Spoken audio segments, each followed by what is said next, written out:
आचार्य, उस विष की जांच कराने के लिए हमें किसी विशेषज्ञ को बुला लेना चाहिए। संभवतः हम उस व्यक्ति तक पहुंच पाए जो इस सब में सम्मिलित है। हमारे पास समय नहीं है राधागुप्त।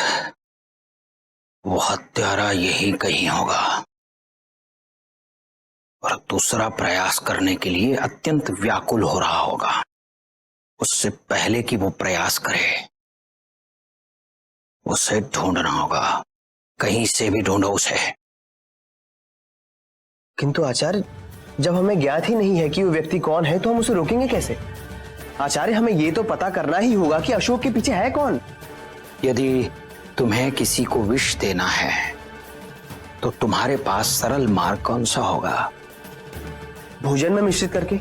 हमें पाकशाला पर कड़ी दृष्टि रखनी होगी और पाकशाला में से जो भोज राज परिवार के लिए जाता है उस भोज में उपयुक्त होने वाले व्यंजनों को चख कर जांच लो। और हमारी गुप्तचर ईश्वरी वेश परिवर्तित करके पाकशाला में ही रहेगी उन पर दृष्टि रखने के लिए। जाओ अपने गुप्तचरों को भेज दो। जी आचार्य।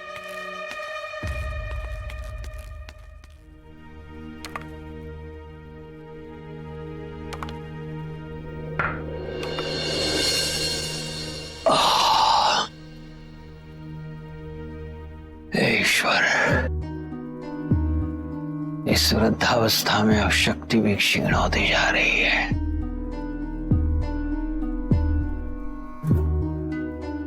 अशोक को राजकुमार बने अभी तक 4 प्रहर नहीं बीते और उसके प्राण लेने का प्रयास भी हो गया। इस कल्पना से ही कांप उठता हूं मैं।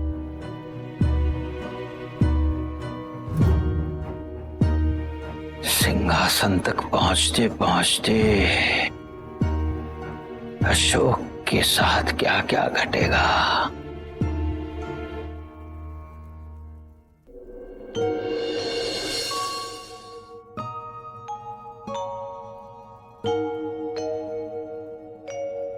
चलो, मेरे माता पिता की मृत्यु का निमित्त बनने से तुम्हारा तो कुछ उद्धार हुआ।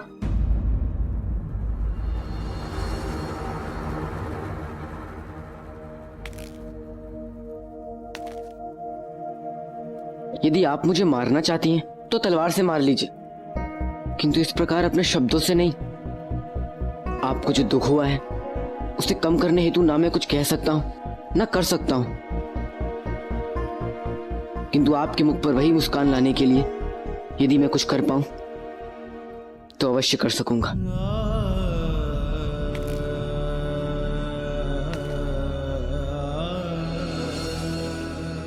मेरी प्रसन्नता तुम्हारे लिए इतना महत्व क्यों रखती है अशोक?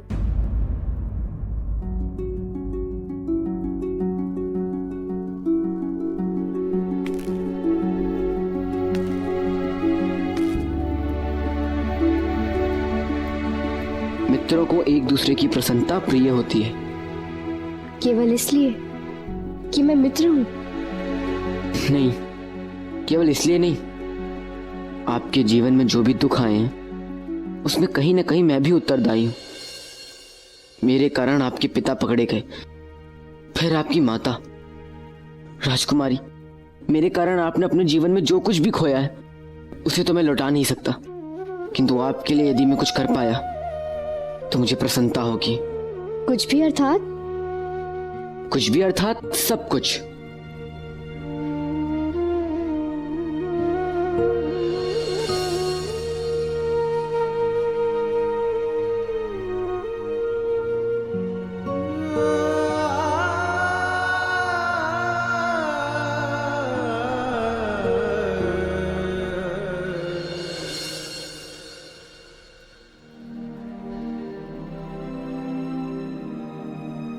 आप भ्राता शशीम को लेकर चिंतित हैं? नहीं, ऐसा कुछ भी नहीं है। ठीक है,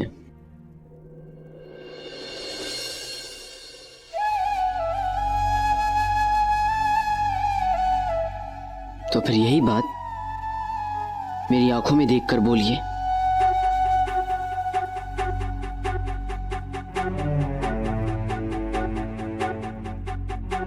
यदि आप मुझे बताएंगी नहीं तो मैं आपकी सहायता कैसे करूंगा?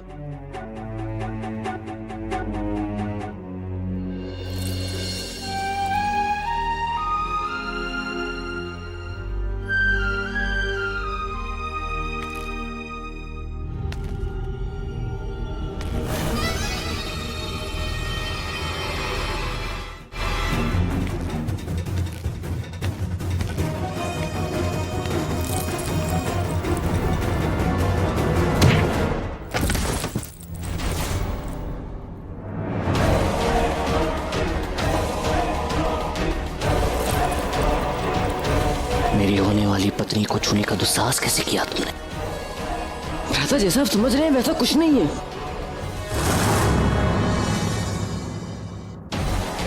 मैं सब कुछ अपनी आंखों से देख चुका हूँ। सुशील, तुम्हें कोई भ्रम हुआ है? अच्छा, तो इसका अर्थ यह है कि तुमने अपनी इच्छा से अपना हाथ उसके हाथों में दे दिया। प्रेम करती हो उससे। मैं देख रहा हूं जब से तुम्हें ज्ञात हुआ है कि अशोक भी राजकुमार है, उसके समीप जाने के लिए कुछ भी करने को तैयार हो तुम। भैया, आपका विवाह होने वाला है उनसे।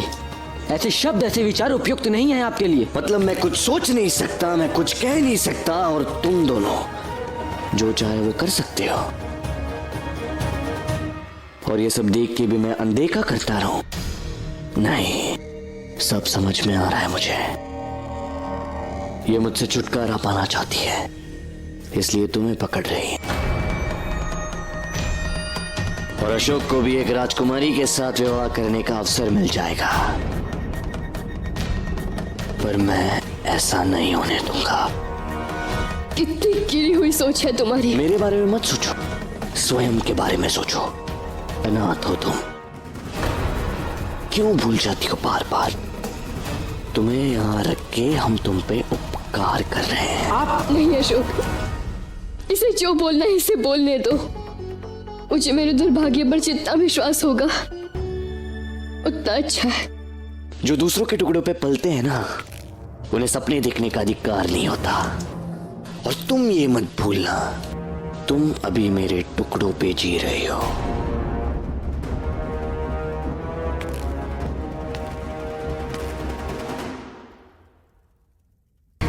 सपने देखने का अधिकार इन्हें भी है, और ये अधिकार आप तो क्या, इस संसार में कोई भी किसी से नहीं छीन सकता।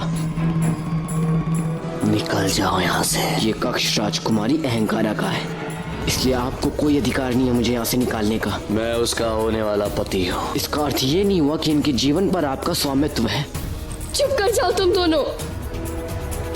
ईश्वर के लिए तुम दोनों ही यहाँ से चले जाओ। पहले अशोक जाएगा। पर मेरी बात अभी पूरी नहीं हुई है। मेरी बात तुमसे अधिक महत्वपूर्ण है। मैं तुम दोनों भाइयों के बीच कलह का कारण नहीं बनना चाहती हूँ।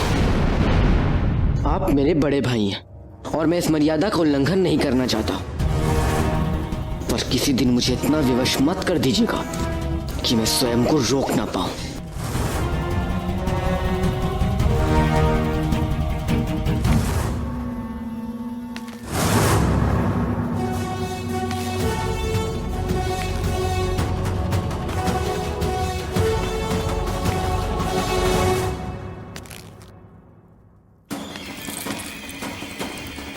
यदि तुमने मुझसे विवाह करने की अनिच्छा किसी से भी व्यक्त की तो अपने माता पिता के बाते अपने भाई को भी खोने की तैयारी रखना।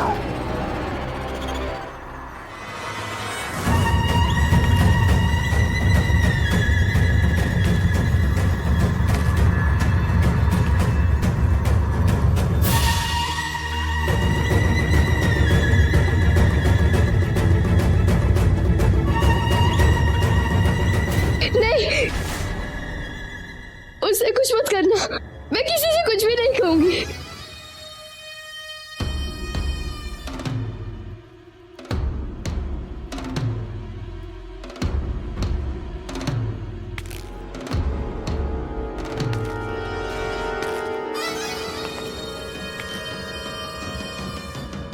इसे कहते हैं अच्छी पत्नी।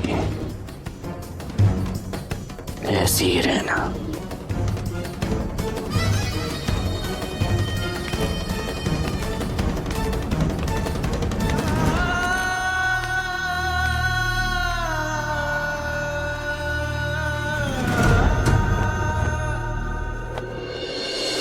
जब मैं सेविका थी तब तो राज परिवार के लिए भोजन बनाया करती थी। अब मैं राज परिवार की सदस्य हूँ और आज मैं राज परिवार के लिए स्वयं अपने हाथों से भोजन बनाना चाहती हूँ। अवश्य, उत्तम विचार है आपका। पाकगृह में तैयारी कीजिए।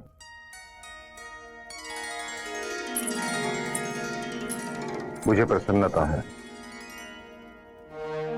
जिस प्रकार आप परिवार के सदस्यों के साथ घुल मिल रही हैं। राजकुमार अशोक पधार रहे हैं। अशोक पुत्र, आओ आओ आओ।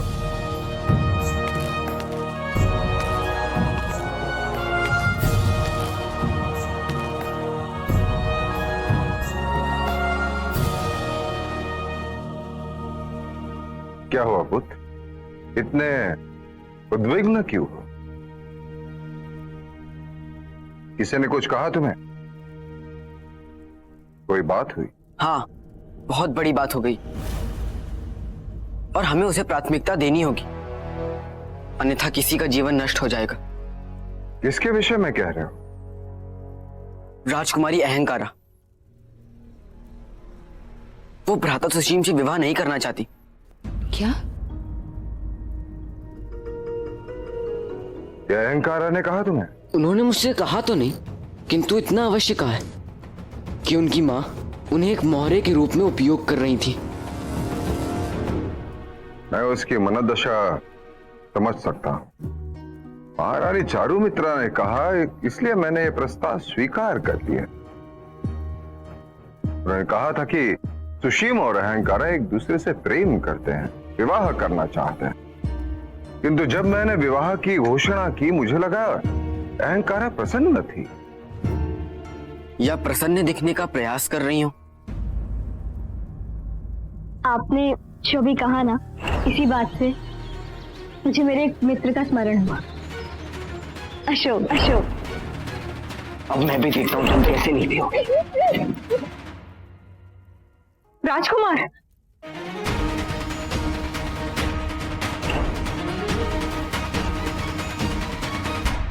इस संदर्भ में अहंकारा से बात करने में कोई बुराई नहीं, क्योंकि ये सुशीम और अहंकारा के जीवन का प्रश्न है और मुझे विश्वास है आप भी ऐसा कभी नहीं चाहेंगे कि विवाह के पश्चात सुशीम के जीवन में प्रेम ना हो।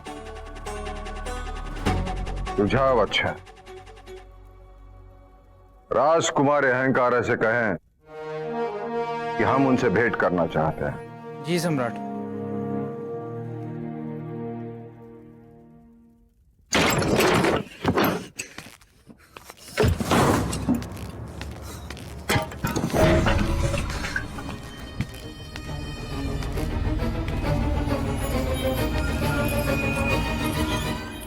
सुशीम, ये क्या कर रहे हो? हाँ, क्या ये सब? आपके कारण, केवल आपके कारण मैं उसके साथ विवाह करने के लिए तैयार था, और आप नहीं।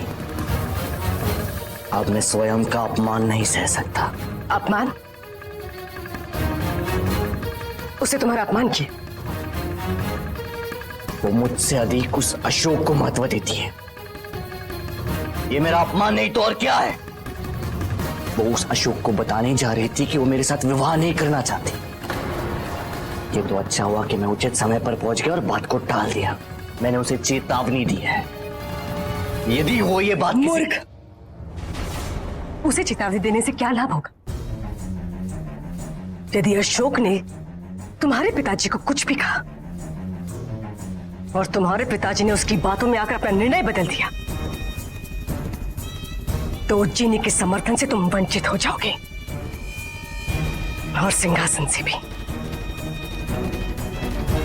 इससे पहले कि अहंकारा सम्राट तक पहुंचे, मुझे अहंकारा से बात करनी होगी। ब्रह्मा,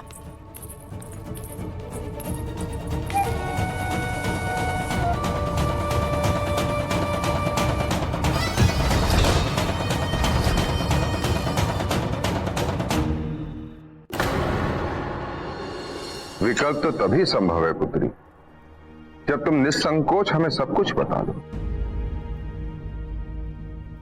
आपको भयभीत होने की बिल्कुल आवश्यकता नहीं है, और ऐसा भी मत सोचिए कि अब कोई उपाय नहीं है। ये बात आपके विवाह से संबंधित है। यदि विवाह का आधार समझौता रहा तो आप कभी सुखी नहीं रह पाएंगे। मैंने तुम्हारे और सुशीम के विवाह की स्वीकृति इसलिए दी थी क्योंकि मुझे बताया गया था कि आप दोनों एक दूसरे से प्रेम करते हो, विवाह करना चाहते हो। किंतु उससे भी पूर्व मैंने तुम्हारे पिताजी को वचन दिया था तुम्हारे सुरक्षा का, और मैं उसे निभाऊंगा पुत्री। भले तुम सुशीम से विवाह करो या ना करो। बोलिए राजकुमारी अहंकारा।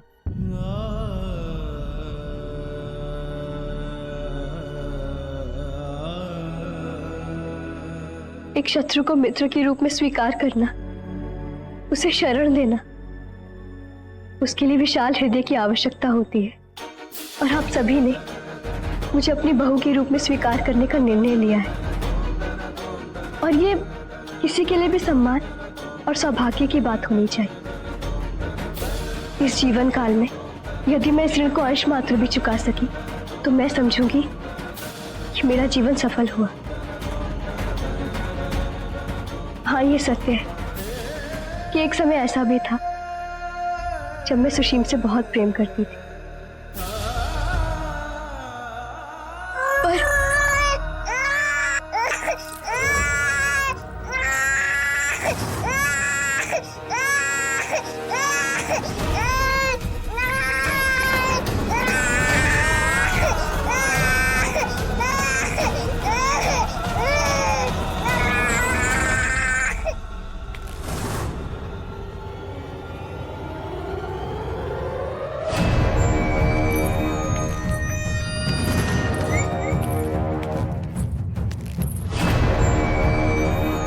सुशीम ने कहा कि अगर तुम्हें ढूंढना हो तो पहले अशोक को ढूंढना होगा।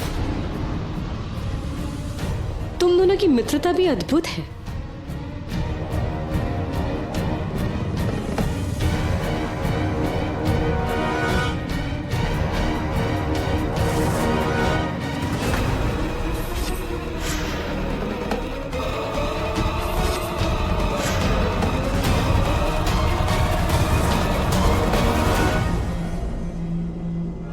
वैसे तुम्हारा भाई रो रहा था, इसलिए तुम्हें ढूंढ रही थी। अरे माँ, आप देख नहीं रही?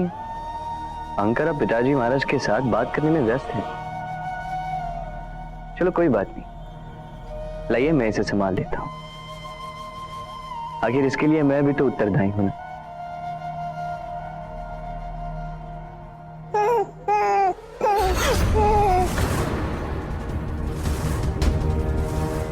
सावधान राजकुमार सुशीम।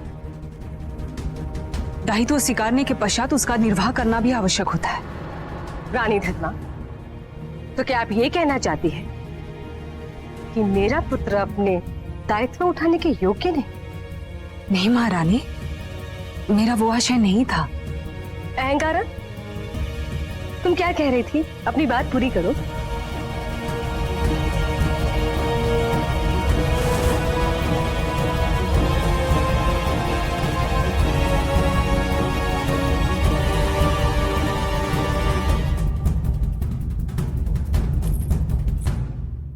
कहो अहंकार।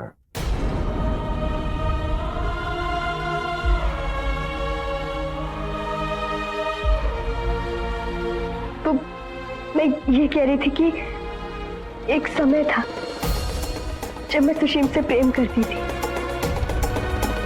पर लाक्षागृह की दुर्घटना और उसकी परिस्थितियों के परिणाम स्वरूप हमारे प्रेम में कटुता आ गई। राजकुमार सुशीम उस घटना से बहुत ही आहत और क्रोधित थे। वो तो मुझे भी दोषी समझने लगे थे, और मुझे विश्वास होने लगा था कि सुशीम के हृदय में मेरे लिए कोई भी स्थान नहीं है।